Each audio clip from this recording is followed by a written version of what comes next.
My daughter looked up at me from the floor of the hallway closet with her dinner plate balanced on her knees, and I understood in that moment that my wife had been lying to me for over a year. Mara is 11. She developed a stutter at 7 after a rough stretch of illness and missed school that left her behind socially in ways that compounded into something harder to name. She is sharp and funny, and reads 2 grade levels above her class. She also repeats her first syllables when she's anxious, and strangers sometimes finish her sentences for her, which she hates with a specific, precise fury I have always deeply respected. My wife Dana said Mara preferred eating in her room during big family meals. Too much noise, too much stimulation. I accepted it because Mara sometimes did ask for quiet, and because Dana said it with such gentle authority. She was protecting her. That's what I believed. I flew home early from a conference on a Thursday.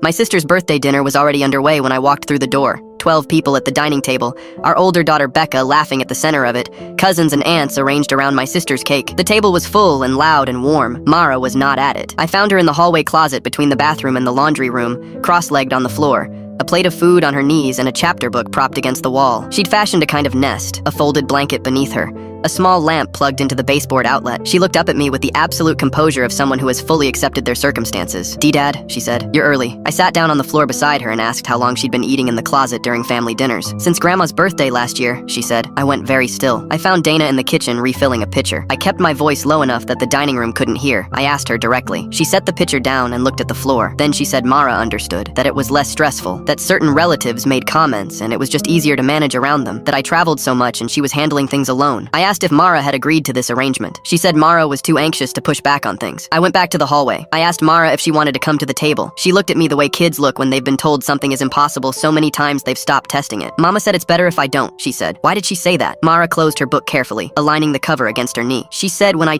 talk, it makes the grown-ups uncomfortable, and it slows everything down. She said it without flinching, like she was reporting a weather condition. Her voice didn't waver once. That was the worst part. She said I could have the food and eat where it's quiet, and that was my own special dinner. She said some people are just better in small groups. I carried her plate to the dining table myself. The room adjusted around her arrival without hesitation. My sister pulled a chair close immediately. Becca slid over without being asked. My mother reached across and touched Mara's hand like it was the most natural thing in the world.